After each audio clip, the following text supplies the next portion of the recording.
Sí la logro ver aquí en el WhatsApp, pero hay algún problema de conexión. Insisto, ella se encuentra en una comunidad de Chiapas y bueno, vamos a esperar. Mientras le cedo la palabra al maestro René López de la Torre, quien nos dirá algunos datos generales de Magdalena. Bueno, muchas gracias. Adelante. Magdalena Guzmán, creo que es Betty Guzmán, su hermana. A ver.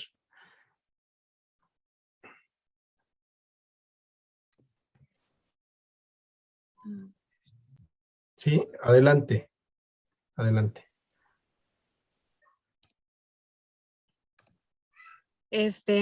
Bueno, la verdad me disculpo mucho con ustedes por la falla de, Sí, no, muchas de gracias, la adelante. conectividad. Sí, pues bueno, gracias a la invitación del doctor Miguel, que es afortunadamente uno de los lectores de esta tesis. En esta ocasión, pues yo les vengo a platicar más bien cómo ha sido todo este proceso de elaboración de la tesis, que lleva por título Entre actores y problemas, un análisis del proceso de implementación del programa Sembrando Vida en el municipio de Palenque, en el estado de Chiapas.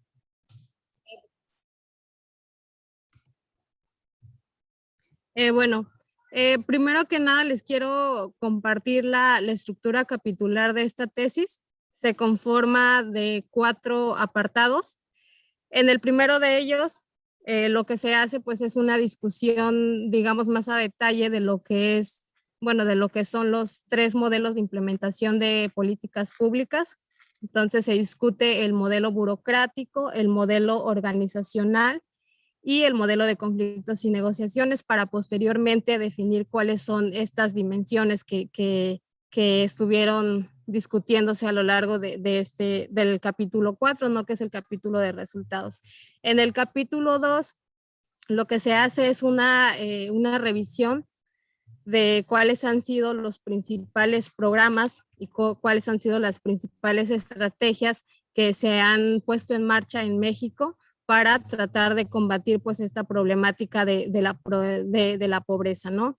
Entonces, de ese modo se discuten cuáles son los fundamentos y los orígenes de la política social en México.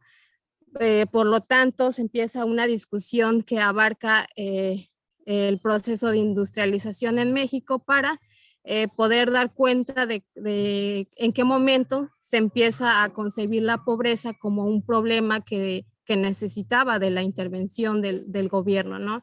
Entonces, entre los programas que en ese capítulo se analizan es el programa de inversiones públicas para el desarrollo rural, el sistema alimentario mexicano, Pronasol, Progresa, que pues son programas que con una orientación de combate a la pobreza.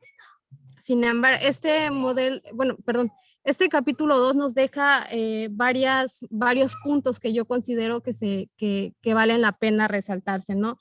Y uno de ellos es que los programas sociales que están encaminados al combate de la pobreza en México, pues nos demuestran que la política social no ha logrado incidir de manera favorable en la reducción de la población que vive en situación de pobreza. La pobreza se ha concebido de diferentes formas mm, en los diferentes sexenios. Entonces, por eso es que no se ha tenido como que estos resultados, ¿no? Que quizás se esperaban con estos programas. Esto se puede entender, ¿no? Porque al principio, antes de la década de los 40, lo que se tenía era una concepción de pobreza vinculada con la beneficencia pública. Hasta antes de los 80, eso, o sea, esa era la concepción, ¿no? Sin embargo, ya con la adopción del modelo neoliberal, esta concepción se orientó y es que se empiezan a implementar este tipo de programas que iban como encaminados a compensar a los pobres de México, ¿no?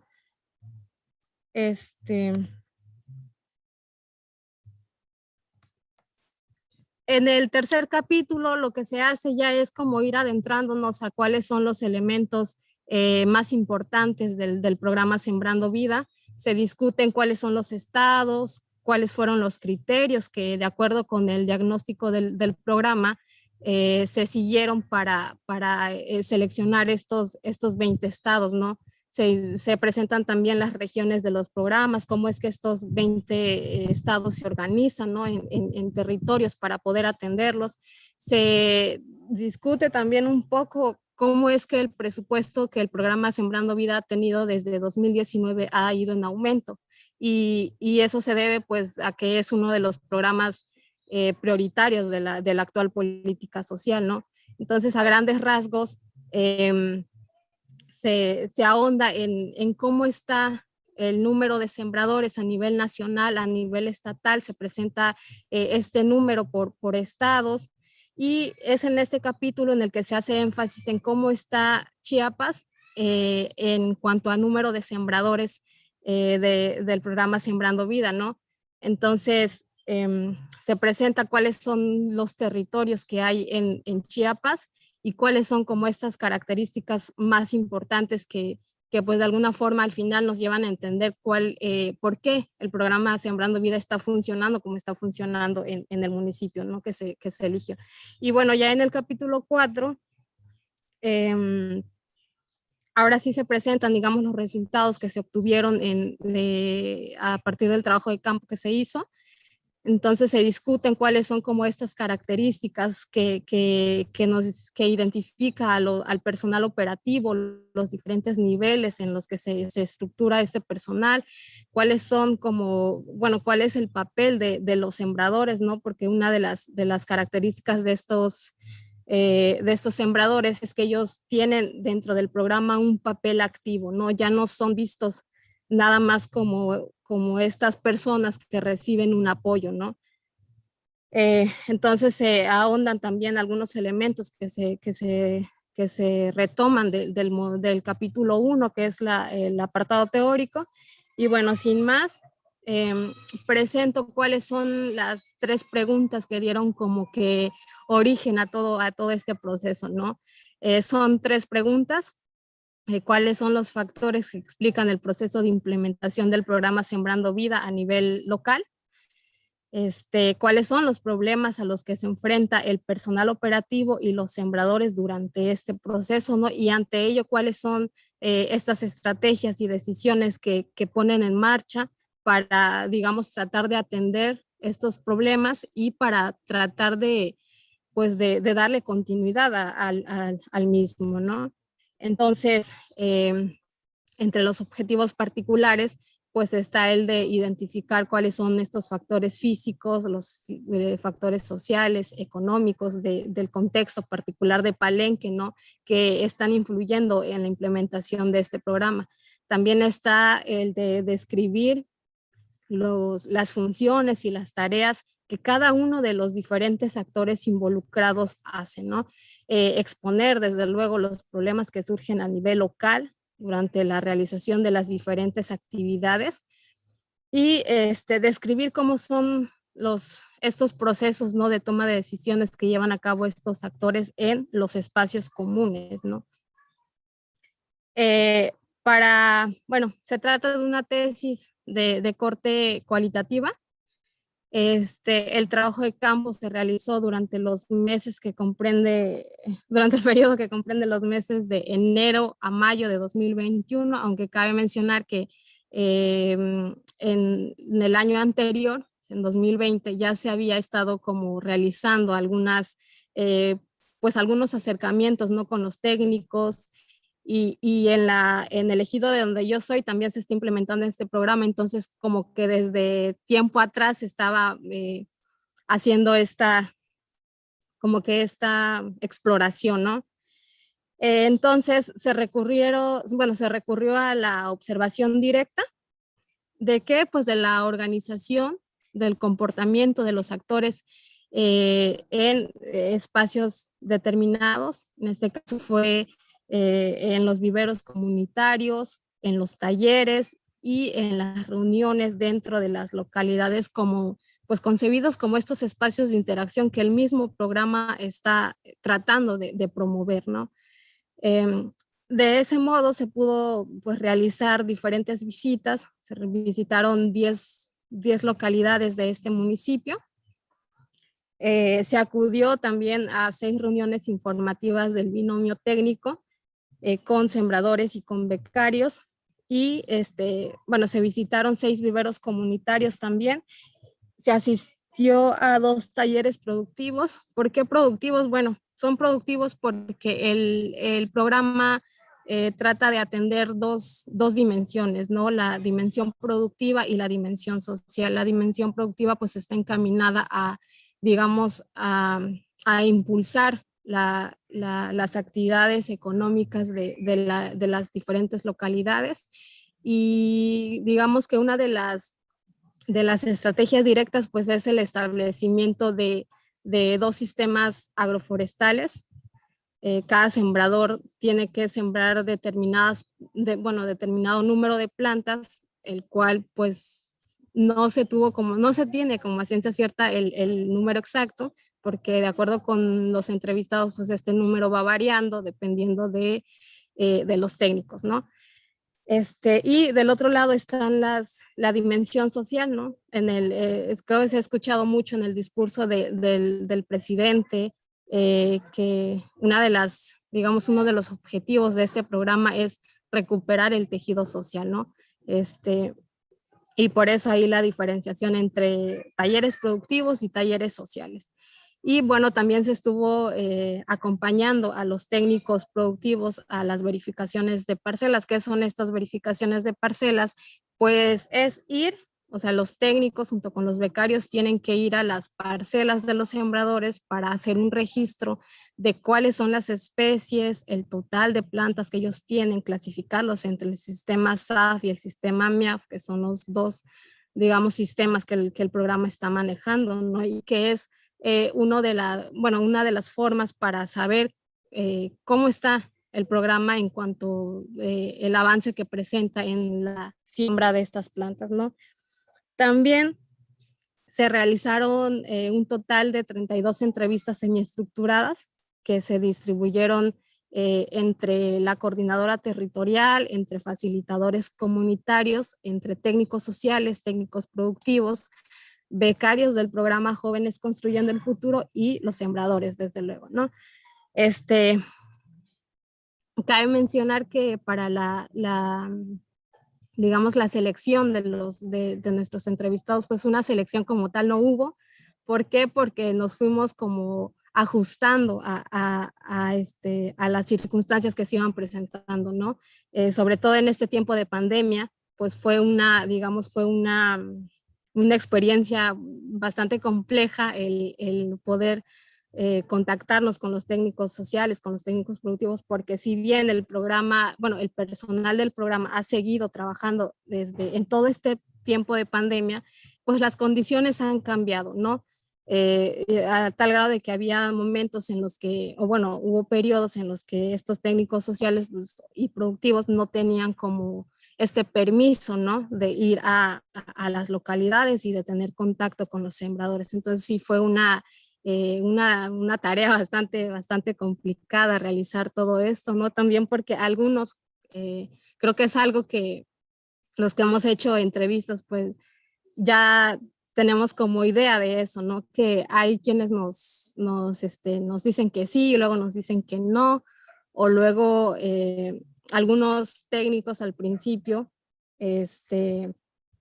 manifestaban que no podían dar entrevistas porque sus facilitadores no lo tenían como autorizado, o la coordinadora territorial no sabía. Entonces, incluso ellos mismos, ¿no? Me decían que tenía que ir con la coordinadora territorial, que es como la de mayor autoridad, ¿no? En este territorio. Entonces, así lo hice. Yo fui con la coordinadora territorial y se tuvo una respuesta favorable, ¿no? Porque incluso ella fue quien me proporcionó los contactos de los 8 facilitadores comunitarios que trabajan en el municipio de Palenque. Y fue así como nos fuimos acercando pues a estos actores, ¿no? Y bueno, presento así como de forma más organizada cuáles fueron las actividades que se realizaron, los ejidos que se visitaron y pues la fecha, ¿no? En la que estas actividades se llevaron a cabo.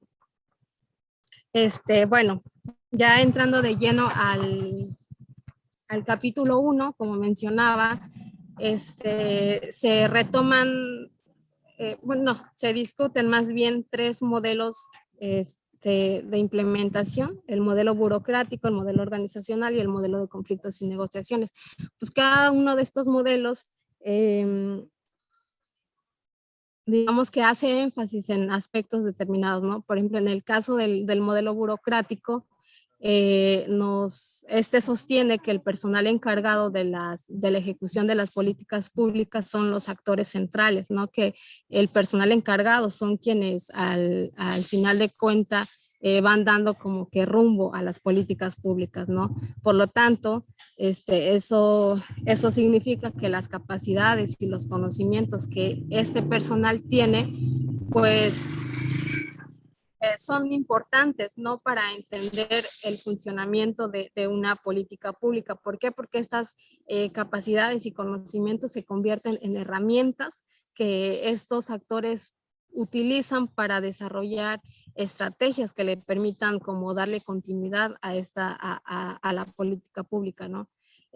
También uno de los elementos en el que hace mucho énfasis este modelo es la discrecionalidad, ¿no? Que nos dice que el aparato burocrático lleva a cabo todas estas acciones, pero con cierto grado de discrecionalidad. Y otro aspecto que también se retoma es el tema de los burócratas de niveles inferiores. La importancia de estos actores, de acuerdo con este modelo, es que estos burócratas ejercen cierto grado de autonomía en las decisiones y las rutinas cotidianas de la implementación, ¿no? El tercer modelo, bueno, el segundo modelo es el modelo organizacional y, como su nombre lo dice, sostiene que el proceso de la implementación pues es un proceso que va a estar definido por las estructuras organizacionales y que estas organizaciones van a responder siempre al entorno y a las tareas que pues se les haya asignado, ¿no? Entonces nos habla también del proceso de toma de decisiones, donde nos dice que es un proceso iterativo y menos lineal que si se tratara de organizaciones burocráticas. Y bueno, ante eso también nos dice que el control es un elemento que es útil para lograr el cumplimiento de las tareas que le corresponde a cada una de las personas que integran estas organizaciones, ¿no? Y bueno, el tercer modelo es el de conflictos y negociaciones, que fue el modelo central de esta tesis. Nos dice que la implementación es un proceso de interacción y negociación. Entonces, estas interacciones y estas negociaciones se convierten en las vías para lograr la continuidad de una política. Entonces, es un proceso donde los actores involucrados, bueno, antes de continuar, quiero mencionar que en este modelo no hace como que una distinción entre si son actores individuales, actores colectivos, actores burocráticos o no burocráticos, ¿no? Entonces el abanico como que es muy amplio y entonces por eso se recurrió a ¿no? Entonces nos dicen que el poder se convierte en un elemento clave para entender el comportamiento de los diferentes actores, ¿no? Y estos actores siempre van a estar como que tratando de obtener un control suficiente que les permita alcanzar sus metas y sus fines personales. Entonces sí hace énfasis en el hecho de que incluso más allá de tratar de alcanzar los objetivos de las políticas, de una política pública, lo que los actores están haciendo, de acuerdo con este modelo, es buscar el control para que sus metas y sus fines personales logren alcanzarse, ¿no? Entonces, ¿qué es lo que nos dice este modelo? Que la implementación en este caso no se va a regir por el diseño ni por los objetivos. O sea, sí importan y sí influyen, pero al final lo que va a ir como determinando qué ocurre, pues es la pluralidad de intereses y esta pluralidad de actores, ¿no? Y pues bueno, eso en cuanto a los modelos. Ya decía, se retomó el modelo 1 y 3, el modelo 1 porque pues nos permitió hacer como esta discusión de cuál es la importancia del personal operativo dentro de este proceso, y el modelo de conflictos y negociaciones porque permite darle esta centralidad a los actores. En ellos se incluye a los sembradores, sin, como decía, sin hacer como esta distinción entre si son personal operativo o es población beneficiada, por ejemplo, ¿no? Y bueno, ya no quiero hacer como que extenderme mucho en el capítulo 2, ya mencionaba, pues en este se recuperan como algunos puntos centrales que más que nada nos permiten entender como esta transición, ¿no? de la política social con un sentido de beneficencia pública a una política social compensatoria, ¿no? Entonces, como ya decía, se discute bueno, la importancia que el proceso de industrialización tuvo en México, ¿no? Como este intento de impulsar el sector industrial. Y bueno, aquí lo importante es la dimensión social, ¿no? Que con la llegada del proceso de industrialización se empezó a hacer quizás más notoria la concentración de la riqueza en pequeños grupos. Entonces empieza a hacerse más notorio el desempleo, los salarios bajos, el aumento del número de pobres en las zonas rurales y la concentración de pobres en las periferias urbanas, ¿no? Entonces, se da como esta necesidad, ¿no? Ante esto se da la necesidad de replantear la idea del crecimiento económico que también se tenía en ese entonces. Entonces, digamos, replanteamiento nos lleva a la creación de políticas sociales bajo el argumento de una redistribución más justa y la importancia de los servicios básicos.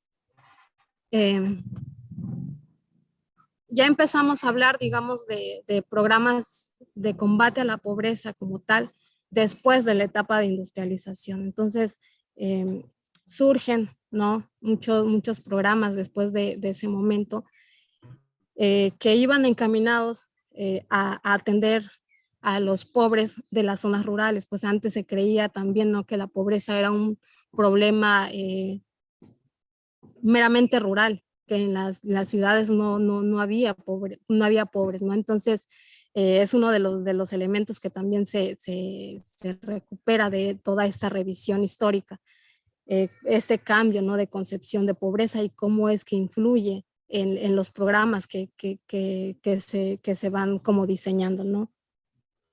Y bueno, ya se van, el último programa que se analiza es el programa de inclusión social Prospera,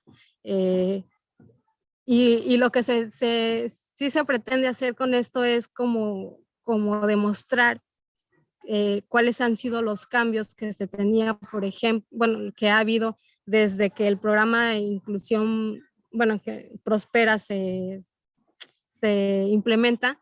O sea, es un programa muy diferente al que se está implementando ahorita, que si bien pareciera tener una parte productiva que resalta, al final está dentro de la política social, ¿no? Forma parte de los 9 programas prioritarios de la política social. Entonces son programas que se contrastan totalmente, ¿no? ¿Por qué? Porque incluso la población beneficiada tenía un papel totalmente pasivo, o sea, sí eran programas de transferencia condicionada, pero pues hasta ahí. Y en cambio con este programa lo que se busca es que los sembradores tengan mayor participación dentro de sus localidades, aparte de estas estrategias de querer reactivar, por así decirlo, las actividades productivas, ¿no? de las regiones.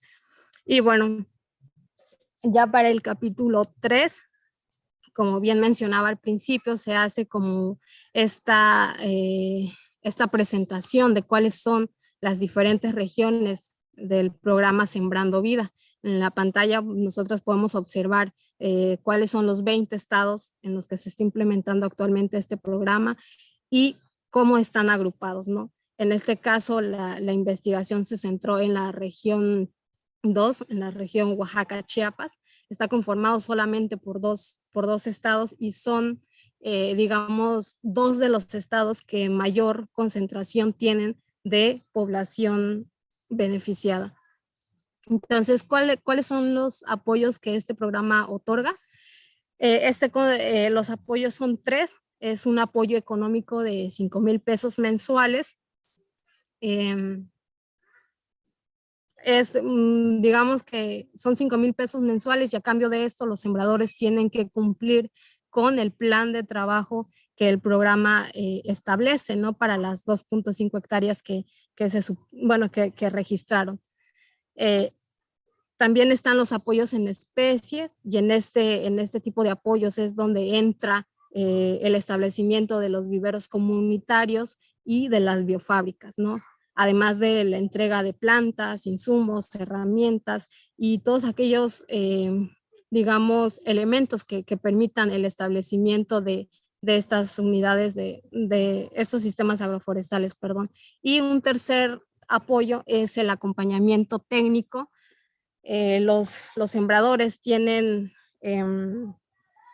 pues este acompañamiento de 2 técnicos, un técnico social que está, digamos, encaminado, a atender la cuestión organizativa de las comunidades de aprendizaje campesino, y está el técnico productivo, que básicamente su labor es como dar esta asesoría técnica en la siembra de las diferentes especies, ¿no?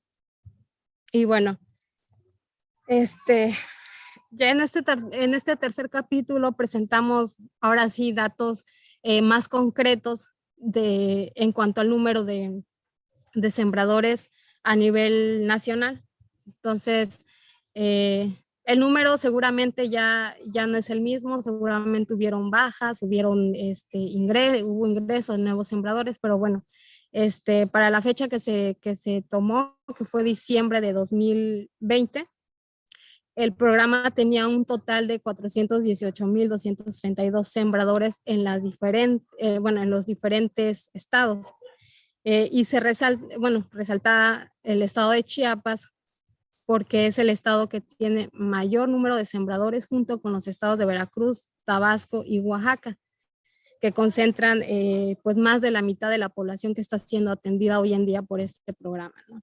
Sin embargo, pues esto no es coincidencia, porque pues cabe mencionar que de acuerdo con los datos que se estuvieron revisando del Coneval, estos estados son también los estados que históricamente han concentrado el mayor número de pobres, ¿no? En las áreas rurales. Entonces, es uno de los temas que también se profundiza en este capítulo. Y bueno, ahora en lo que respecta al estado de Chiapas, como mencionaba, tiene un total de, bueno, el territorio como tal, ¿no? El territorio 2 de Sembrando Vida tiene un total de 109,904 sembradores, está integrado por 6 territorios y por lo tanto hay 6 coordinadores territoriales, 132 facilitadores comunitarios, 559 técnicos productivos y 561 técnicos sociales, ¿no?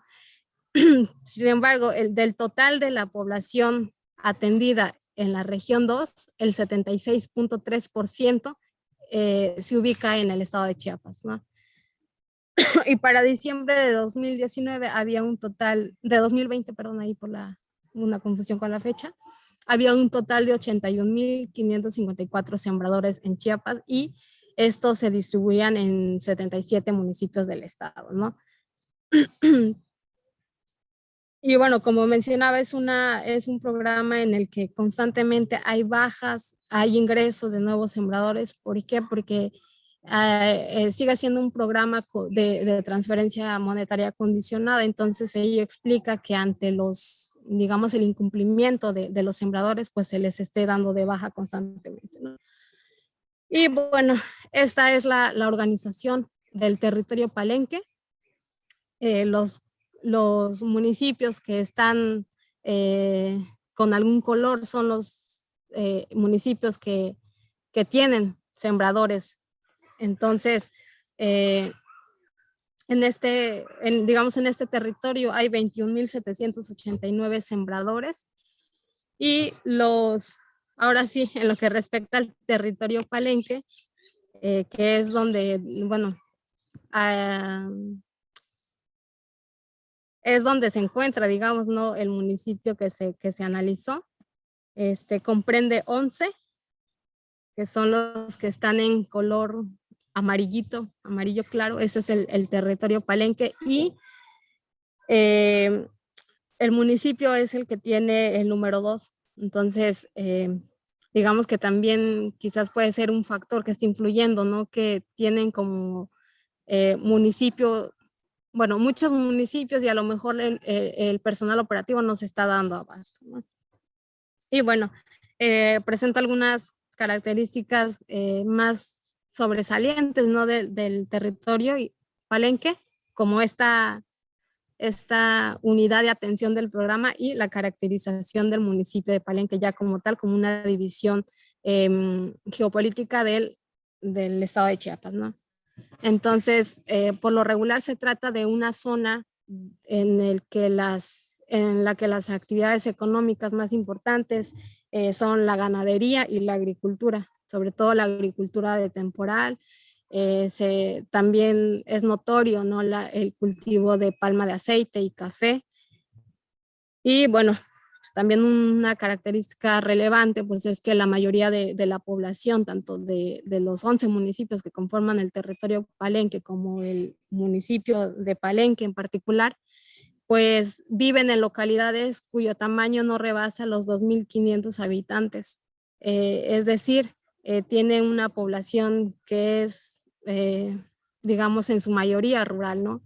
Y el 65,9% de su población habla alguna lengua indígena, ya sea el celtal, el tzotzil y el chol, que son las 3 lenguas que pues predominan en esta región, ¿no?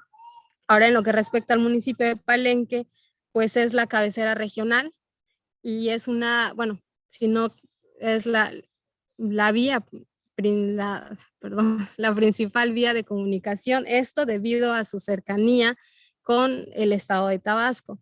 Entonces, también puede considerarse un municipio indígena, pues más de la mitad de su población es hablante de la lengua chol y tzeltal. Es un municipio rural, pues a excepción de, digamos, de la cabecera municipal, el resto de la población se distribuye en 693 localidades, donde, digamos, el promedio de población, de habitantes, perdón, va de 100 a 1,000 habitantes. Y más del 50% de la superficie es de uso común, o sea, las tierras son ejidales. Y también ello explica, ¿no? El por qué de los 10 lugares que se visitaron como parte del trabajo de campo, pues 8 son ejidos, ¿no? Y pues bueno, el 50% de la población de este municipio se emplea en actividades primarias, lógicamente. Y bueno, uno también de los datos que llaman la atención es que la producción de este municipio como tal no tiene un valor agregado. Durante la revisión realizada se pudo identificar que en el municipio, si se puede llamar así, que hacen este proceso, ¿no? Y bueno, ahora ya en cuanto al capítulo 4, de cuáles son los factores de implementación a nivel local, donde eso se estaría respondiendo a una de las preguntas de esta investigación.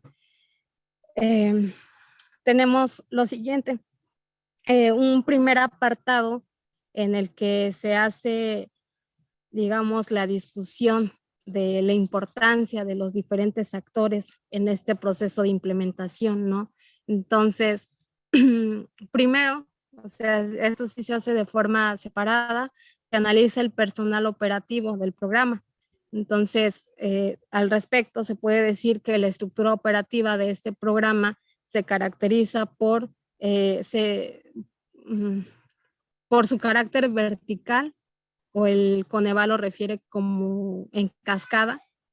Y digamos, esta característica es lo que define, son las actividades que le corresponde a cada uno de los actores que forman parte del personal operativo, ¿no? Entonces, a nivel territorial se hizo esta diferenciación entre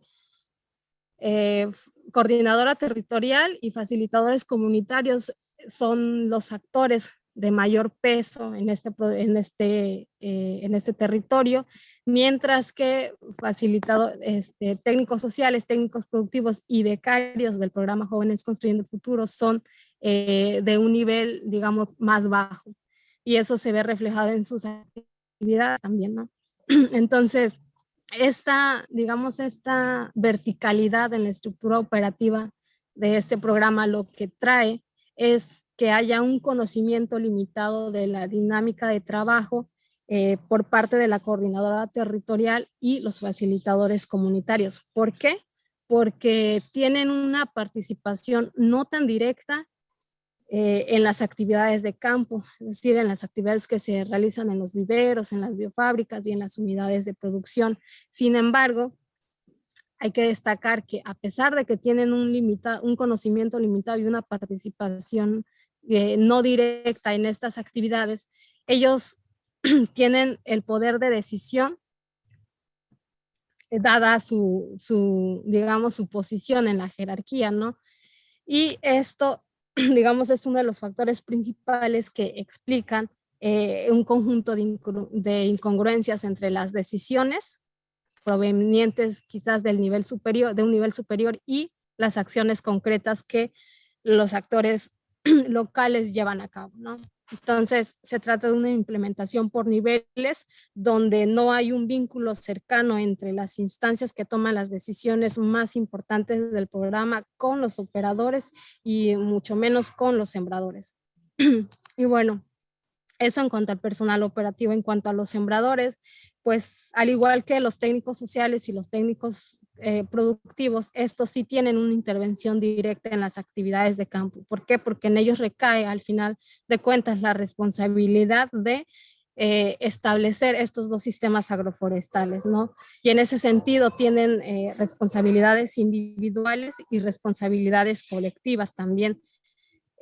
Y son las responsabilidades individuales, digamos, tienen que ver con, como ya mencionaba, con el establecimiento de estos dos sistemas agroforestales. Eso es una tarea individual, mientras que las colectivas refiere justamente a los talleres, tanto productivos como sociales, que estos estos sembradores tienen que llevar constantemente, ¿no? Como este proceso también de aprendizaje que el programa Sembrando Vida está tratando de implementar. Y bueno, no se puede dejar de mencionar la importancia de las comunidades de aprendizaje campesino. En las reglas de operación del programa se establece a estas unidades como el sujeto colectivo del programa. Entonces, si lo que se quiere es averiguar o conocer la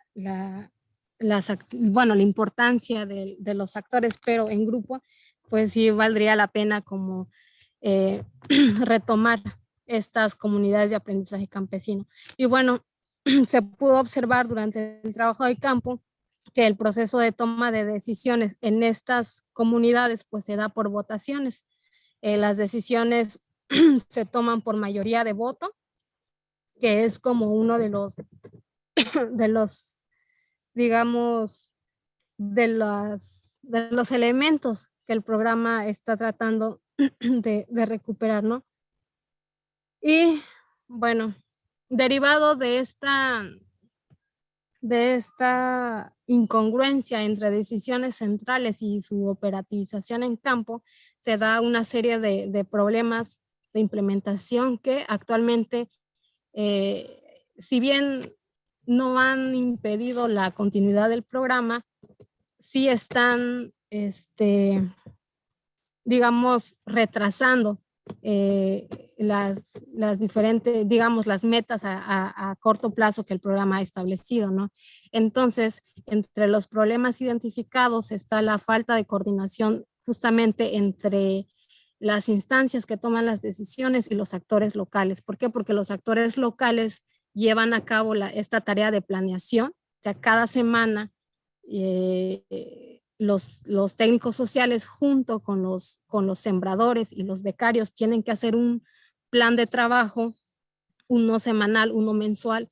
Sin embargo, algo que pudimos, digamos que fue muy notorio durante el trabajo de campo, fue que los técnicos constantemente se veían afectados por estas decisiones que de repente no estaban contempladas en la planeación, pero de un día para otro les notificaban que tenían que ir ya sea al estado de Tabasco o algún otro municipio de aquí de Chiapas para hacer, no sé, por ejemplo, descarga de plantas, que es una actividad muy frecuente. Ellos van, descargan plantas, luego las reparten entre sus sembradores y todo esto viene a afectar la planeación que ellos ya tienen, ¿no? Entonces esto les ocasiona muchos problemas con los sembradores. ¿Por qué? Porque debido a que no son actividades planeadas, los técnicos muchas veces se ven en la necesidad de cancelar incluso horas antes o un día antes a los sembradores.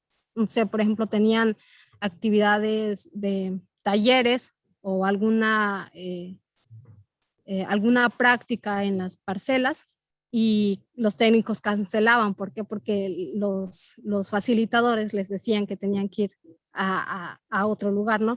Entonces, eso es el reflejo de que no hay esta, de que no hay esta congruencia entre instancias y los actores locales, ¿no? Entonces, como resultado de eso, también está el problema del tiempo, ¿no? Tanto los técnicos sociales productivos y los mismos sembradores muchas veces tienen que ir como ajustando sus actividades para poder ellos cumplir con lo que el programa les exige. Y también un aspecto importante es la presencia de organizaciones sociales. Es un tema que pues bueno, fue un aspecto que se logró identificar, ¿no? En el trabajo de campo, pero que no se profundizó tanto porque no era como, o sea, no había mucha información. La gente se rehúsa a dar como su testimonio de qué está pasando con estas organizaciones. Sin embargo, sí se pudo identificar una organización campesina que sobre todo al inicio del programa, durante el primer año del programa, estuvo influyendo mucho en si los sembradores aceptaban o no inscribirse al programa, ¿no? Entonces, ¿cómo influían estas organizaciones? Pues con información falsa. Había mucha información falsa en los tejidos. Los sembradores manifestaban, ¿no? Que a ellos les decían que el gobierno les iba a quitar sus tierras, que era un programa que al final de cuentas solo les estaba dando un pago, digamos, por esas 2.5 hectáreas que ellos estaban trabajando, que las cosechas iba a ser para el gobierno y información de ese tipo, ¿no? Que sí terminaba influyendo en la decisión de los sembradores, ¿no? Y también se identificaron posturas negativas de los sembradores. Hay sembradores hasta la fecha que todavía se rehúsan a cumplir con este plan de trabajo que ellos tienen, ¿no? Y entre digamos, las causas se pudieron identificar dos. Una, porque asemejan mucho el programa Sembrando Vida con programas anteriores. Sobresalió mucho el Procampo, que igual es un programa que todavía está vigente, o sea, todavía se está implementando. Hay sembradores que todavía, bueno, hay sembradores que están todavía inscritos a este programa, ¿no? Entonces ellos decían, o sea, con Procampo nunca nos venían a supervisar no cumplimos, o sea, no hay problema, nosotros seguimos cobrando, decían ellos, ¿no? Esa es una de las causas de estas posturas negativas de los sembradores a cumplir con lo que se les pide. Y la otra tiene que ver, ahora sí, directamente con el comportamiento de algunos técnicos sociales y técnicos productivos. ¿A qué me refiero con esto? A que los sembradores manifestaban que hay técnicos que no sancionan o no les dan de baja a sembradores que no cumplen, ¿no? Entonces ellos dicen, si a ellos no les dan de baja porque no están sembrando y todo, o sea, porque yo sí tengo que hacerlo, ¿no? Entonces se identificaron casos en los que localidades, ¿no? En los que los sembradores llevaban como un buen número de plantas, pero se dieron como estos acontecimientos de personas. Siempre hay personas, ¿no? Que no van a cumplir con lo que se les dice y no se les daba de baja, ¿no? Entonces ellos manifestaban mucho eso. Entonces digamos, estas problemáticas se reflejan en el establecimiento de los sistemas agroforestales, ¿no? Entonces, hablando con la coordinadora territorial, decían que para el tercer año, o sea, que está transcurriendo, al finalizar, se supone ya deben de estar en el caso de Palenque son 2.600 plantas entre frutales y maderables, las que tienen que establecer los sembradores en sus unidades de producción. Entonces ella decía, ya para el tercer año ya no debe de haber, pero se supone que esto era una meta a corto plazo. Entonces, para el segundo año se supone debió haberse reflejado, nos decía ella, ¿no? Entonces, todo este conjunto de problemas están derivando en esto, en retrasos en el establecimiento de los sistemas agroforestales, pero también todavía no se logra que las comunidades de aprendizaje campesino logren trabajar de manera conjunta para poder implementar estos proyectos productivos, que también es digamos, pues sí, una de las prioridades del programa, ¿no? Que lo que los sembradores están produciendo o están cosechando, pues también logren como tener un proceso y se le asigne un valor, ¿no?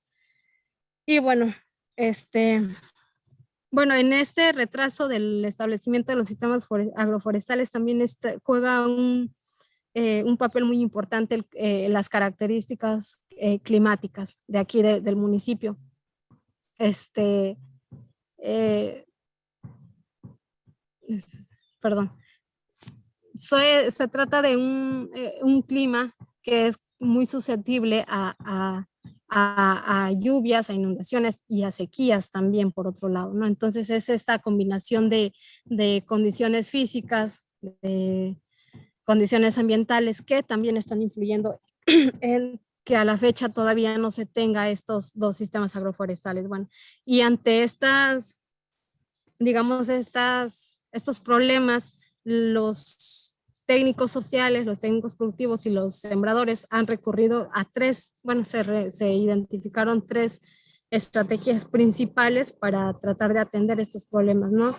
Y una de ellas es la visita a las localidades bueno, algunos han recurrido a estancias un poquito largas dentro de las localidades, a la reestructuración de las comunidades de aprendizaje campesino. Estas comunidades de aprendizaje campesino se conforman por 25 sembradores, dependiendo, ¿no? También el contexto juega un papel importante en la conformación de estas comunidades. ¿Por qué? Porque se pudo identificar que hay comunidades en las que solamente hay 10 sembradores o solamente hay 9 sembradores y no es un número suficiente para conformar estas comunidades. Entonces, los técnicos que hacen o hacer un grupo, dicen ellos, no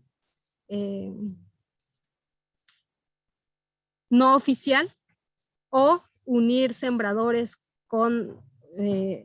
o sea, unir a estos sembradores con sembradores de otros ejidos, y esto se vuelve todavía un problema más grande. ¿Por qué? Porque en ocasiones el vivero se concentra en un solo lugar, en un ejido, y si se trata de una comunidad de aprendizaje campesino que tiene sembradores de diferentes lugares, pues ellos decían que es un problema. ¿Por qué? Porque se tienen que trasladar constantemente a otro ejido y tomando en cuenta que son ejidos donde el acceso es muy difícil, son caminos de terracería, son distancias largas y demás, pues sí viene a afectar el funcionamiento de estas comunidades. Y una tercera estrategia ha sido el establecimiento de cuotas por incumplimiento a los acuerdos. Estas cuotas se deciden entre sembradores, entre técnicos y entre becarios, ¿no? Entonces, cuando digamos, los sembradores o los mismos técnicos no cumplen con alguna tarea, se establecen cuotas que van desde los 50 pesos hasta los 200 pesos, dependiendo de cómo ellos lo hayan establecido, ¿no? Y a grandes rasgos son esas las tres, digamos, estrategias que se lograron identificar, ¿no? Y pues bueno, algunas reflexiones es que la asignación de funciones es una muestra clara de que se trata de una implementación de tipo vertical que pone en riesgo el cumplimiento de las actividades que requiere el programa por las diferentes circunstancias que ya se han venido platicando, ¿no? No existe claramente una coordinación entre las decisiones que se toman desde la Subsecretaría de Planeación, Evaluación y Desarrollo Rural con las acciones que el personal operativo hace, ¿no? Entonces, desde luego que hay una brecha que trasciende el nivel territorial al local. O sea, estos problemas vienen desde la subsecretaría, llegan al nivel, digamos, al nivel intermedio y desde luego que se reflejan a nivel local, ¿no? Entonces, esto deriva en un conjunto de incongruencias entre, pues como ya mencionábamos, las decisiones y la planeación en concreto, ¿no? Y tenemos también que los principales problemas se deben, por un lado, al diseño del programa. O sea, es un programa que se diseñó de manera vertical. Y en segundo lugar, se debe a las condiciones del contexto local, ¿no? Como ya decía, distancias largas entre localidades, climas que en temporada de lluvia causan inundaciones y en temporadas, digamos, de lluvia baja causan estas sequías, ¿no? Por lo tanto, no hay una sola dinámica de implementación del programa Sembrando Vida. Estas van a variar, desde luego que van a variar dependiendo de la localidad de la que se esté hablando. ¿Por qué? Pues porque siempre los actores siempre van a estar tratando de responder a estas circunstancias que no estaban previstas, por un lado, y también tratando de responder a las exigencias que sus superiores hacen, ¿no? También se considera que una de las principales desventajas de este programa es que desde su diseño hasta su implementación se ha seguido una lógica jerárquica. ¿Por qué? Porque las decisiones se siguen tomando desde el gobierno sin considerar a los sembradores. O sea, a los sembradores sí quizás se les está tratando de dar este papel activo una vez ya, bueno, en lo que respecta al establecimiento de estos sistemas agroforestales, pero al final de cuentas las decisiones vienen desde instancias centrales, ¿no? Que como ya mencionábamos, no tienen como que una intervención directa y no tienen un conocimiento de lo que está pasando dentro de las localidades, ¿no? Entonces, la implementación de este programa se da en un escenario en el que los elementos verticales de una burocracia al estilo meramente tradicional, tales como la comunicación vertical y la estructura jerárquica del personal, se cruzan, ¿no? Se combinan con los elementos verticales de los equipos de trabajo. ¿Por qué? ¿Cuáles serían estos elementos verticales? Que son, digamos, espacios que promueven la participación de los sembradores, ¿no? Entonces, si bien es cierto que esta combinación entre verticalidad y horizontal hacen del proceso de implementación un proceso más flexible en cuanto a que los técnicos sociales, técnicos productivos y sembradores tienen poder de decisión, tienen esta capacidad de decidir al final,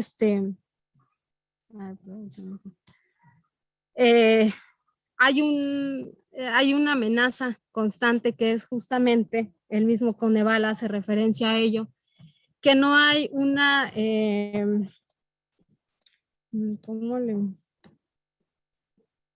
no hay una periodicidad, o sea, no hay un documento en el que se digan cuáles son, por lo menos cuáles son las actividades principales de la implementación del programa, ni en qué periodo, o sea, no hay lapsos. Entonces, esto desde luego que se vuelve una amenaza para el programa. ¿Por qué? Porque recordando que todos son actores que tienen autonomía y que tienen cierto, y que están actuando con cierto grado de discrecionalidad, entonces está amenazando las metas a corto y largo plazo también. Y por ello es que se dice que la discrecionalidad es un factor que está explicando, ¿no? Cómo actúa el personal operativo y los sembradores. Bueno, de mi parte creo que sería todo y pues no sé, quedo a la orden para los comentarios, recordando también que pues es una tesis que, si bien ya está casi concluida, desde luego que los aportes, pues también comentarios observaciones que ustedes hagan, pues también pueden ayudar mucho, ¿no? Muchas gracias. Muchas gracias a Magdalena. René, por favor. Igual, muchas gracias, doctor. Igual, muchas gracias a la licenciada Magdalena Guzmán por su presentación sobre uno de los programas de política social actualmente vigentes del actual periodo de gobierno. Entonces, abrimos una sesión de preguntas y respuestas para la licenciada Guzmán. Entonces, están abiertos los micrófonos ante cualquier pregunta o comentario. Adelante.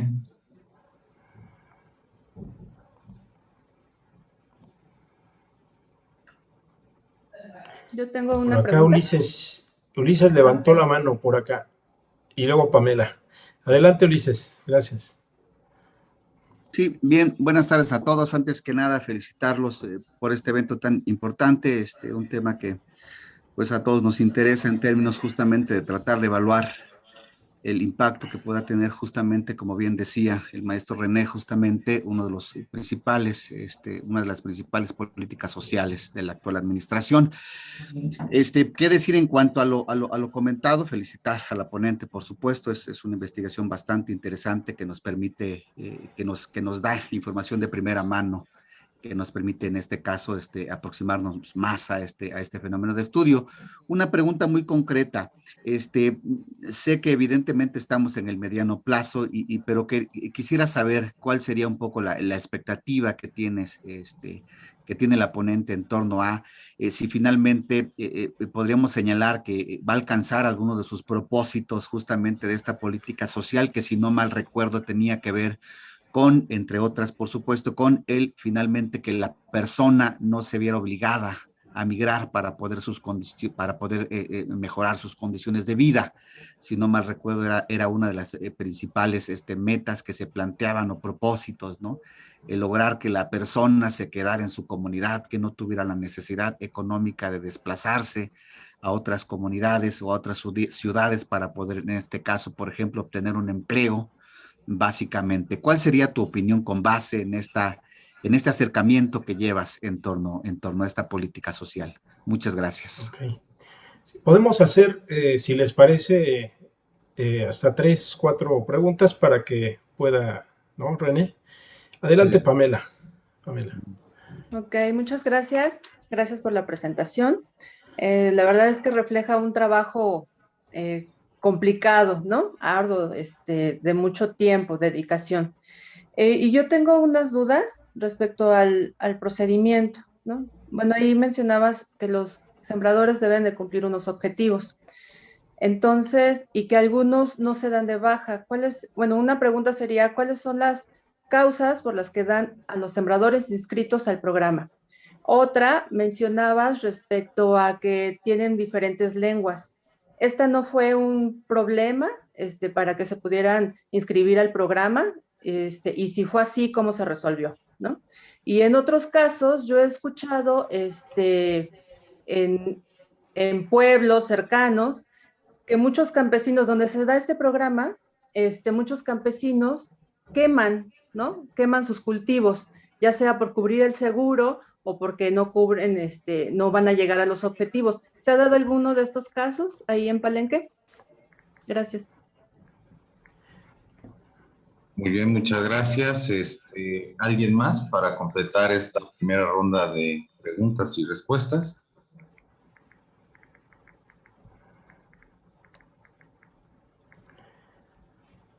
Sí. Bueno, pues vamos si no hay alguna otra, regresamos con Magdalena. Adelante, Magdalena. Sí. Bueno, muchas gracias al doctor Ulises, bueno, a los que preguntaron. En cuanto a la primera pregunta de cuál es la expectativa, ¿no? Del programa Sembrando Vida en cuanto al impacto que se espera o que se supone, se espera que tenga dentro de las localidades. Sin duda, yo creo que es un programa que tiene, si bien está bien diseñado, estamos cayendo o las instancias centrales están cayendo de nueva cuenta en este hecho de no supervisar. O sea, sí hay un personal encargado de eso, pero en campo no se tuvo información al respecto, ¿no? Se habla que hay asesores en la dimensión productiva, asesores para los temas sociales, pero no hay. Incluso el mismo Coneval lo dice, no hay información que nos dé cuenta de cuál es la participación de estos asesores, ¿no? Entonces, las expectativas, creo que perdón, durante el trabajo de campo hubieron, bueno, algunos sembradores sí decían esto, que ellos antes del programa estaban trabajando en Cancún o en Playas del Carmen, que son como dos de los destinos a los que muchos chiapanecos van justamente por ser zona turística. Y decían que antes del programa ellos estaban allá y que desde que ellos forman parte de este programa están aquí, están trabajando, además de que hay algunas familias que se han involucrado del todo, ¿no?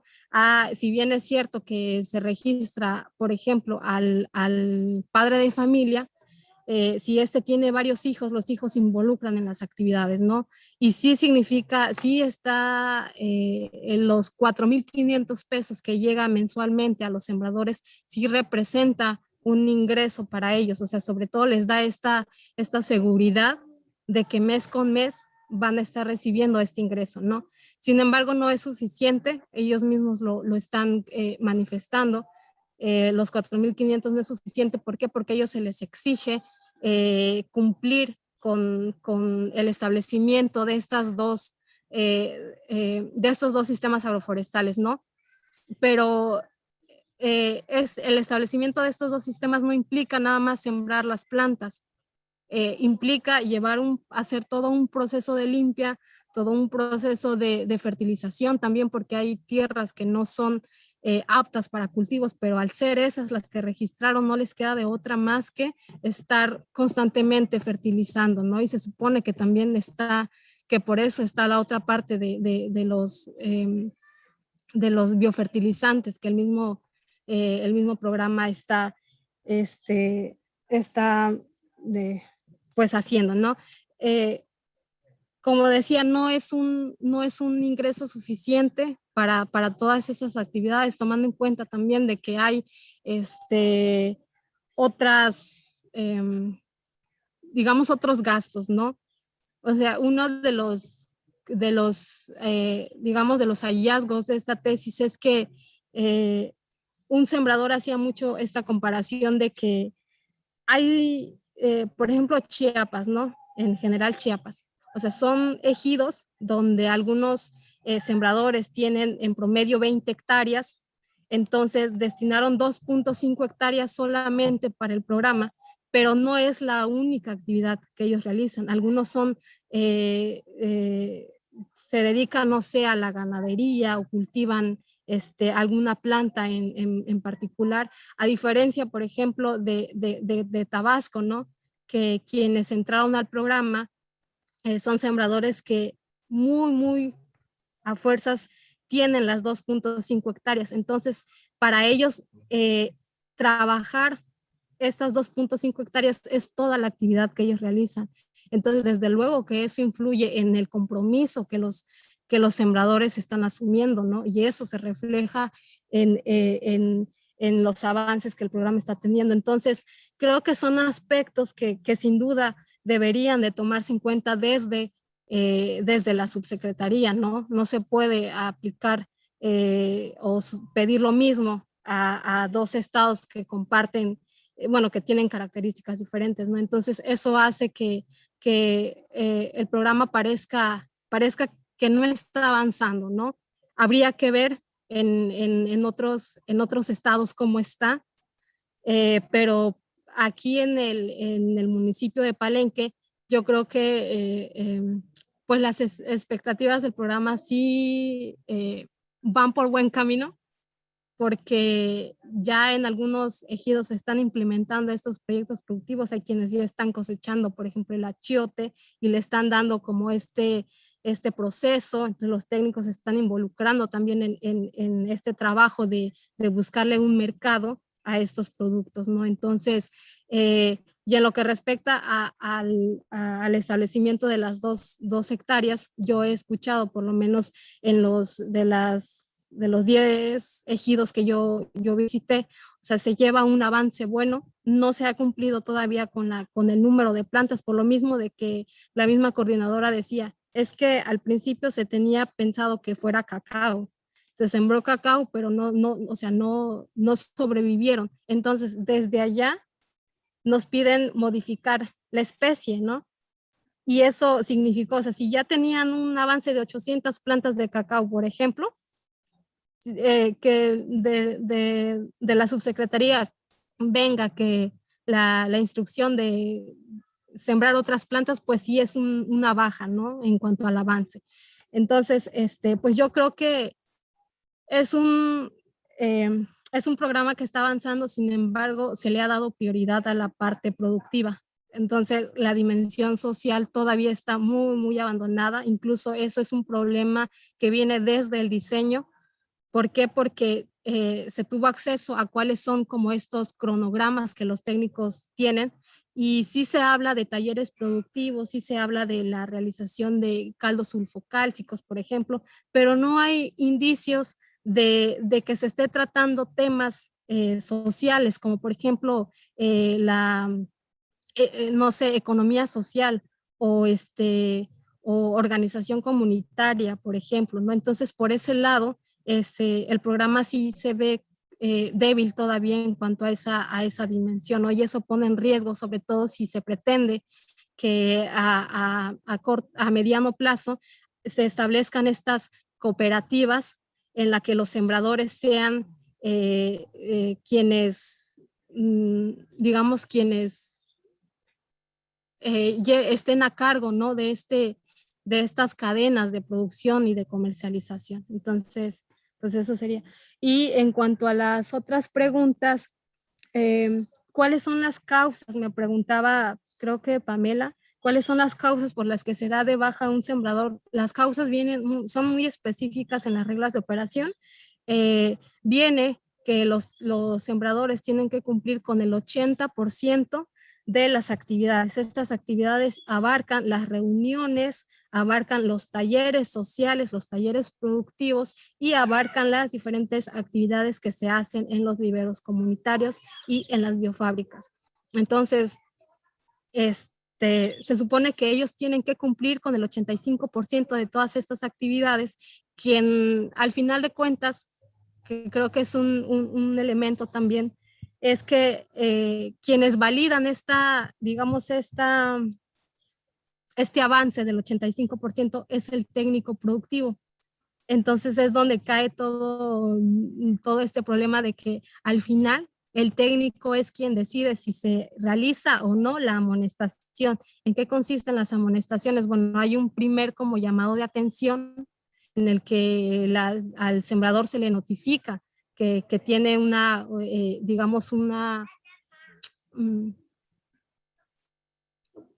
me fue la palabra, bueno, es un primer llamado, ¿no? En dado caso de que haya un segundo, ahí sí se le notifica al facilitador y a la coordinadora territorial, y al sembrador, perdón, se le retiene un mes de pago.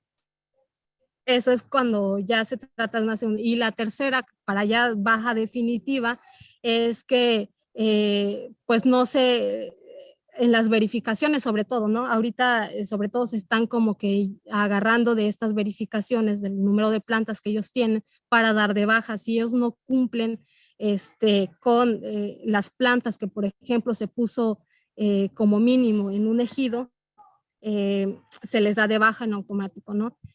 Y en cuanto a las lenguas, no, las lenguas, aquí en el municipio se hablan 3 lenguas, como mencionaba anteriormente, pero ninguno, bueno, no fue un factor al momento de inscribirse los sembradores al programa, y tampoco es un factor ahorita en la implementación. ¿Por qué? Porque hay técnicos que hablan las lenguas, las diferentes lenguas, entonces la comunicación no es un problema, por lo menos no en lo que refiere a estas lenguas diferentes, ¿no? Y otra, porque hay becarios, como menciona, no profundicé mucho en el tema porque no era el caso, pero ahorita que me preguntan, hay becarios, se supone que por cada comunidad de aprendizaje campesino se seleccionan no, perdón, por cada binomio técnico se seleccionan 24 becarios del programa Jóvenes Construyendo el Futuro. Entonces, por lo regular, estos jóvenes son de las mismas localidades. Si no son de una sola, sí son de las localidades aledañas. Entonces, ellos se vuelven, desde luego, digamos, son los que vinculan directamente a los técnicos sociales con los sembradores, ¿no? En dado caso de que los técnicos no hablen la lengua, ¿no? Pasó un caso en una de las localidades que yo visité, la técnicos productivo no habla ninguna lengua, y hay un señor de la tercera edad que no habla el español, o sea, no habla. Sin embargo, ahí mismo se pudo ver que también que los otros sembradores sí hablan el español, lo entienden, entonces ellos mismos son los que ayudan, por así decirlo, al sembrador que no entiende, y le traducen, ¿no? Entonces, por ese lado no es un problema la diversidad de lenguas. Y en cuanto a los casos de quema, se escuchó mucho, sobre todo en lo que respecta al estado de Veracruz, pero por lo menos aquí en las localidades que yo visité y en el ejido en el que yo vivo, no hay como ese problema.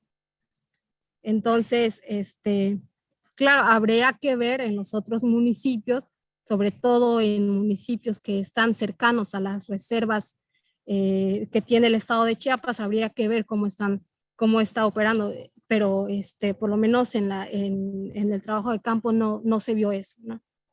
Entonces, no sé si con eso respondo, y pues bueno, quedo atenta. Bueno, sí, muchas gracias. Muchísimas gracias. Damos espacio para Dos preguntas, porque aquí está, bueno, aquí menciona, bueno, tres, Albice, Edgar Lara y Uganda. Ahora sí que con estas tres preguntas de manera breve, concisa, cerramos la sesión de preguntas y respuestas. Adelante. Albice, adelante. Sí. Sí, pues bueno, muchas felicidades justamente para la ponente. Y bueno, es muy concisa la pregunta, son dos más bien. Comentaba justamente que la pregunta es, ¿quién es el sancionador justamente? Porque mencionaba que hay como, o sea, hay tres formas para que te quiten justamente el subsidio, ¿no? O sea, que primero te hacen un llamado de atención, posteriormente te quitan un porcentaje, digo, más bien te quitan una mesada, por así decirlo, y ya si fallas por tercera ocasión, pues ya te quedas justamente sin la posibilidad de obtener el recurso. Entonces, ¿quién es el sancionador? Si lo establece el centro, o sea, si es probablemente el superdelegado, ¿cómo se llama? El que establece quiénes van a ser los sancionadores, en ese sentido, quién los escoge y si van a castigar a los campesinos por la baja productividad o cuáles son los elementos que se consideran justamente para castigar al campesino, ¿no? Muy bien, muchas gracias, Edgar. Sí, claro. Pues primero que nada, gracias por la ponencia, estuvo muy interesante. El trabajo está muy padre, muy bien elaborado y nos da pautas para ver por dónde podemos encaminar el nuestro, ¿no? Mi pregunta es encaminada más que otra cosa a este dilema de, bueno, los campesinos a veces, desde la Revolución Verde, han desconfiado de los programas gracias a que en veces les venden la semilla genéticamente modificada y solo la pueden emplear cuando tienen el paquete completo. O sea, no pueden ni siquiera intercambiarla, revenderla, no pueden hacer otra cosa más que trabajar para quien les proporciona las semillas, los productos, los fertilizantes, etcétera.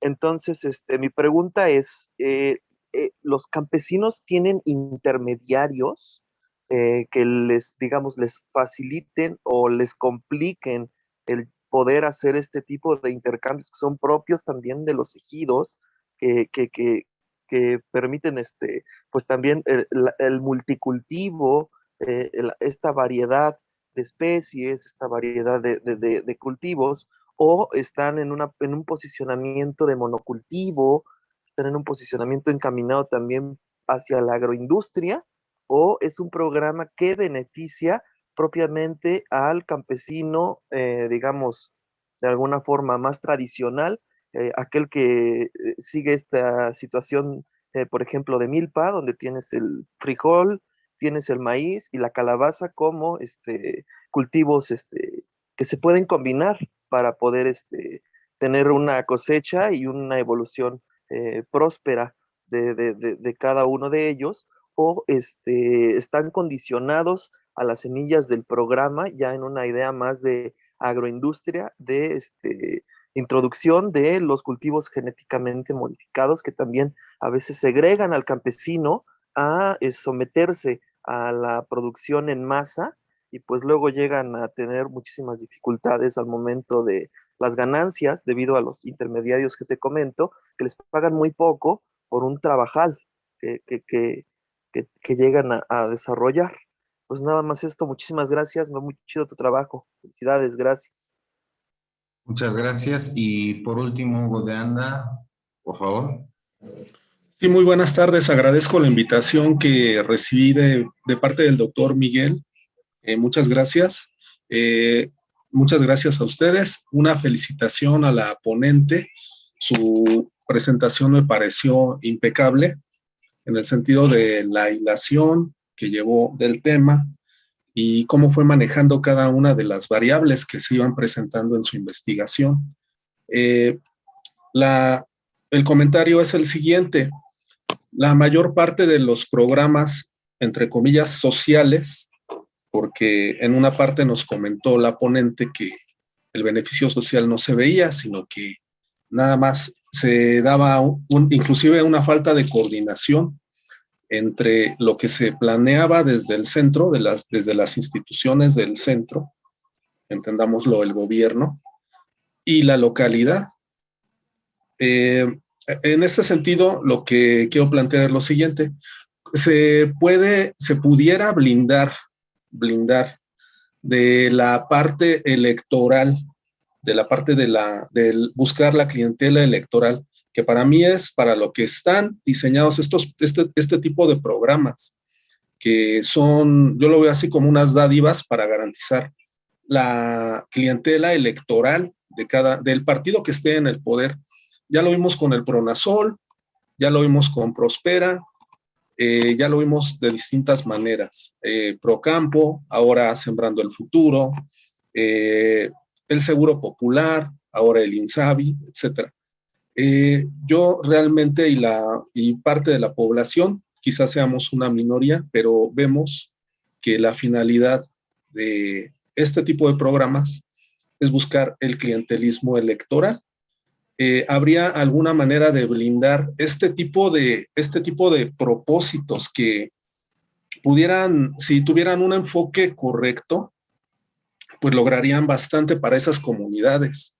Y lamentablemente, pues cada uno de los gobiernos ha tenido sus sectores predilectos en dónde ponerlos en marcha.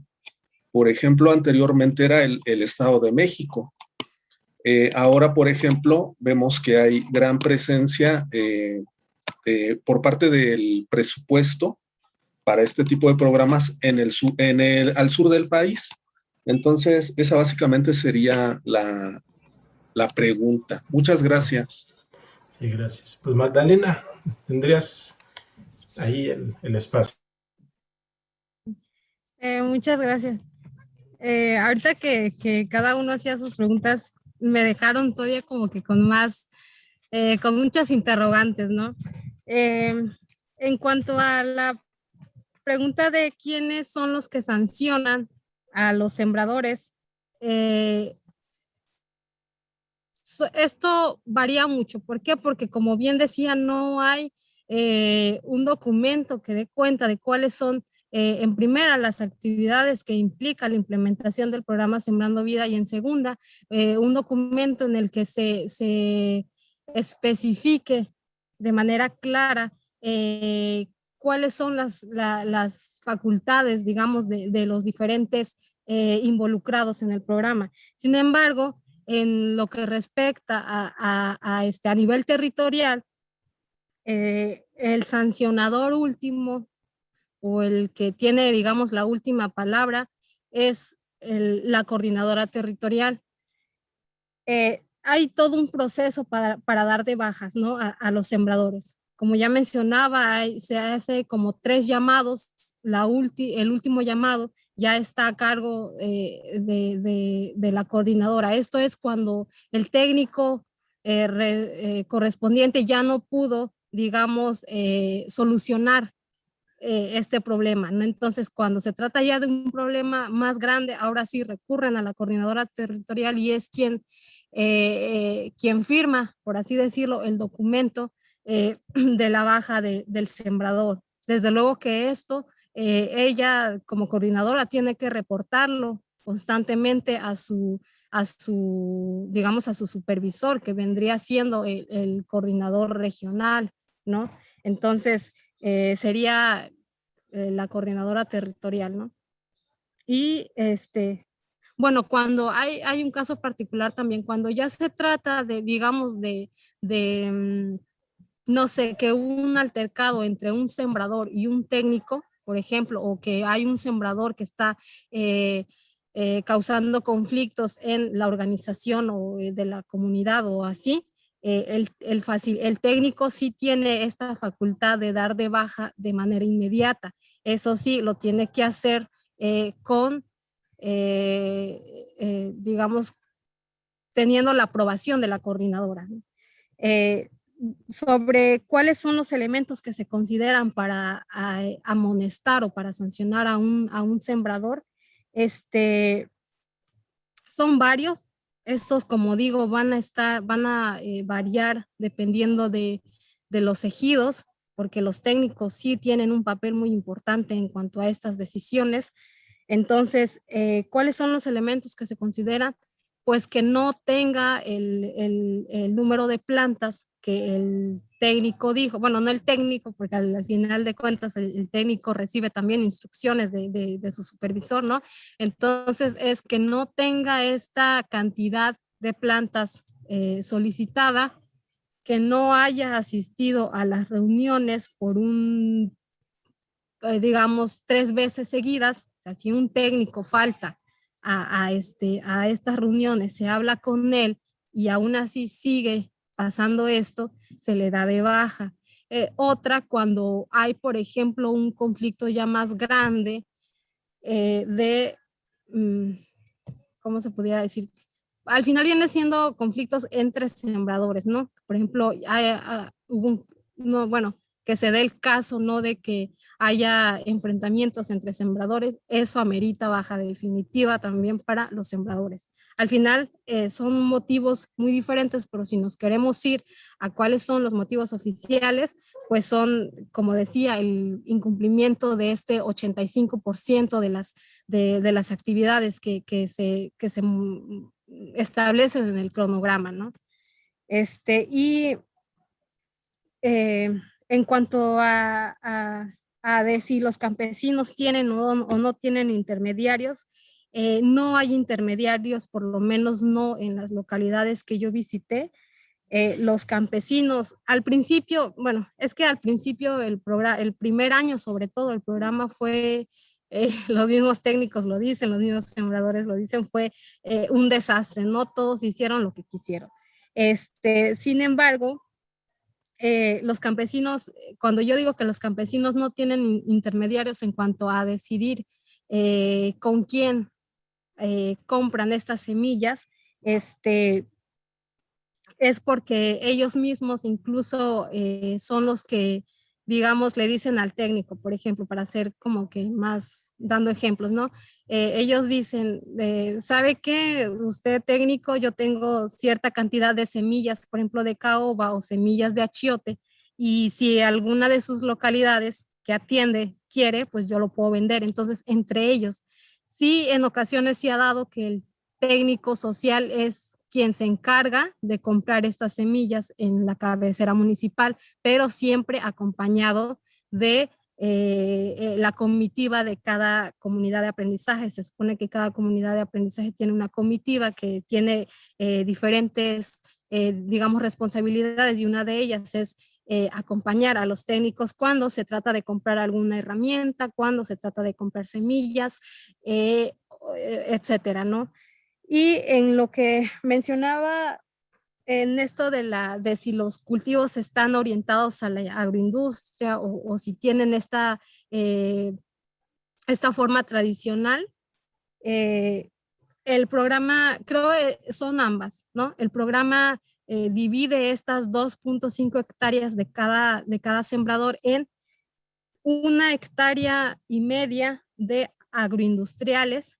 En esas, por lo menos aquí en el municipio de Palenque, se ha optado por sembrar árboles maderables intercalados con cacao, con achiote y otras especies que van como que más encaminadas a la agroindustria, ¿no?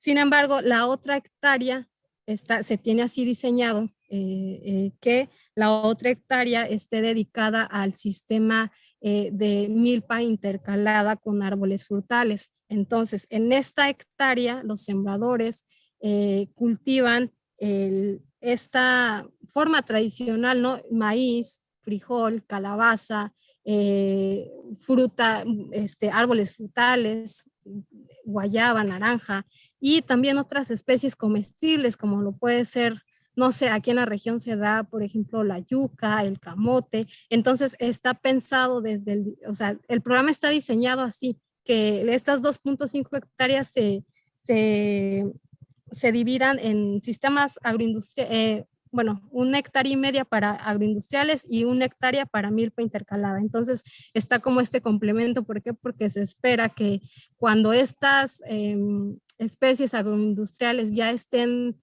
produciendo, eso no signifique que los sembradores carezcan, por ejemplo, de los granos básicos o de su comida del día a día, ¿no?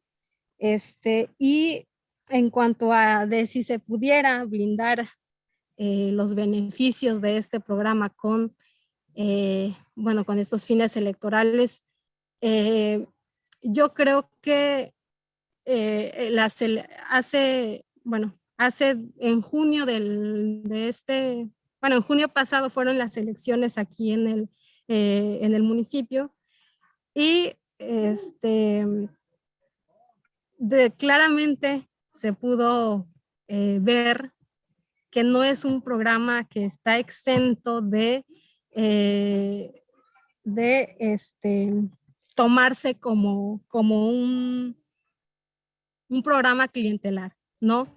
Estas pasadas elecciones dejaron ver que incluso mismo personal de Sembrando Vida estaba moviéndose para que los sembradores votaran por determinado partido, ¿no? Entonces, si de eso hablamos, no se podría, yo creo, blindar. ¿Por qué? Porque el personal operativo al final está muy, muy involucrado con el actual partido. Entonces, dentro del programa incluso se puede escuchar estos comentarios de si no fuera por no tendríamos tal programa, hay que votar para que en 6 años gane el mismo partido y este programa siga. Entonces, por ese lado no se puede brindar. Sin embargo, yo creo que también las pasadas elecciones dejaron ver que los sembradores o los habitantes de las localidades también están, digamos, conscientes de que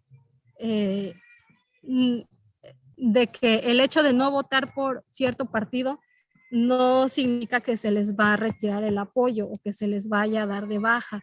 Entonces, yo creo que cualquier programa de este tipo corre este riesgo, ¿no? De tomarse como un programa clientelar. Entonces, yo creo que la única forma de que se pudiera evitar esto sería pues informando a los sembradores que no es un programa que dependa de quién gobierna en el municipio o quién gobierna en el estado. Y pues bueno, esa sería mi respuesta. No sé si respondo y pues cualquier cosa aquí estoy pendiente. Gracias. Bueno, muchísimas gracias a todos por su participación. Un breve comentario final antes de cederle la palabra al doctor González Ibarra de, en efecto, esta investigación que ha realizado la licenciada Magdalena. Sin lugar a dudas, yo creo que hasta un ejercicio que puede motivar a todos a lo que podría denominarse una Contraloría Social, especialmente cuando analizamos el avance y evolución de los programas sociales. Creo que refleja fielmente tanto las características en un sentido de diseño institucional y desde luego los inherentes problemas a la hora de la aplicación, atendiendo a los distintos contextos que son divergentes de una comunidad a otra. A pesar, digamos, a nivel macro vemos que pudiéramos pensar que corresponden a un cierto conjunto de características similares, en realidad no, a veces difieren entre sí. Y yo creo que este ejercicio también puede tener un realce importante desde el punto de vista que abarca tanto aspectos de orden de estudios académicos como también desde el punto de vista de la práctica empírica o desde el ámbito profesional, que sin lugar a dudas es un complemento importante, ¿no? Entonces yo creo que refleja muy bien algunos elementos, algunas técnicas de investigación y algunas herramientas que desde luego desde el punto de vista metodológico pueden ser bastante útiles para todos aquellos interesados que desde luego estén, hágase unas interesados, vamos, en el análisis de las políticas públicas en lo general y desde luego en programas sociales que sabemos bien históricamente, ya bien lo mencionaba Hugo de Anda, pues siempre han tenido distintas características y problemas, como también aciertos en su aplicación. Desde luego, muchas gracias. Doctor Ibarra. Sí, muchas gracias, René. Pues también felicitar a Magdalena. Este es un trabajo que se ha venido construyendo a lo largo de 2 años. Empieza con una idea donde se dice que la implementación, en la teoría, en los autores que manejan este tema, se dice que la implementación es una de las etapas fundamentales del proceso de políticas públicas. Y también se dice que la implementación genera acción colectiva, genera movilización. Entonces, en el contexto que plantea Magdalena, se cumple, digamos, una de las riquezas más grandes de un trabajo que alguien desarrolla, que es acercarse a los hechos, generar una investigación interpretativa. Ella lo dice bien en su tesis, es una investigación cualitativa, interpretativa. Para decir un párrafo muy, muy sencillo, que parece sencillo, es muy corto, pero que tiene una riqueza y una profundidad analítica. Y es justamente que el programa, desde su diseño hasta su implementación, está marcado o se caracteriza por decisiones tomadas desde el gobierno, ¿sí? Desde el gobierno. ¿Y esto qué implica? Como lo ha mencionado, problemas de coordinación, de comunicación y sobre todo problemas también de fortalecimiento, ¿sí? Para que este programa sea realmente un programa auténtico con participación social, comunitaria, y donde existe además un reto, un desafío, ¿no? Cuando yo escucho a Magdalena me queda esa impresión de que hay que aprender de las comunidades, ¿no? De que hay que sentirse parte de una comunidad. Y eso es lo más valioso de la investigación. La investigación es para aprender y compartir de nuestros propios problemas. Yo los invito, les agradezco, felicito nuevamente a Magdalena por este esfuerzo, por compartirnos su esfuerzo, y simbólicamente pues quiero entregarle su constancia emitida por la UAM. La pongo aquí en la pantalla, agradeciendo esta actividad, Magdalena, el posgrado en Estudios Sociales de la línea en Procesos Políticos de la Universidad Autónoma Metropolitana. Pues te agradece por la impartición de la conferencia magistral Entre Actores y Problemas, un análisis del proceso de implementación del programa Sembrando Vida en el municipio de Palenque, Chiapas, 2021, presentada el día 21 de septiembre por vía remota en la Universidad Autónoma Metropolitana, Unidad Iztapalapa, en el marco del simposio Métodos de Investigación, Experiencias y Saberes. Bueno, pues muchas gracias, Magdalena. Un abrazo fuerte hasta Palenque, Chiapas, y te agradecemos todo tu apoyo y bueno, deseamos también que esta investigación continúe y que siga abriendo brecha hacia lo que tú quieres, ¿vale? Gracias, sí, Magdalena. Sí, pues muchísimas gracias, muchas gracias a todos y cada uno de los que estuvieron aquí acompañándonos este día. Y pues sí, es una investigación exploratoria, sin duda alguna dejó todavía más interrogantes de las que se tenía quizás al inicio, pero que sin duda dan pie a seguir analizando, ¿no? La importancia que la implementación de las políticas públicas tienen en los objetivos que se plantean, ¿no? Entonces, la pobreza sigue siendo sin duda una de las problemáticas que más afectan a México. Y bueno, al ser un programa relativamente nuevo, pues yo creo que vale la pena, que se haga pues este tipo de estudios, ¿no? Que den cuenta de cuáles son quizás las fortalezas, cuáles son las amenazas también, ¿no? Porque pues de ello depende también los resultados. Y pues muchísimas gracias. Pido nuevamente una disculpa por los problemas de conectividad que tuve al principio y muchas gracias por haberse quedado. Gracias a todos, les agradecemos y nos vemos en la siguiente sesión, donde estaremos hablando ahora de otro caso en Campeche, en Ciudad del Carmen, con el tema de la construcción del Tren Maya y sus impactos en las comunidades de Campeche. Por ahí les vamos a avisar y les agradecemos mucho. Y buenas tardes. Gracias. Buenas tardes, gracias a todos. Buenas tardes. Hasta luego, que estén muy bien Gracias. todos. Hasta luego, buen día a todos. Gracias, bonita tarde, hasta luego. Feliz tarde, bonita tarde a todos.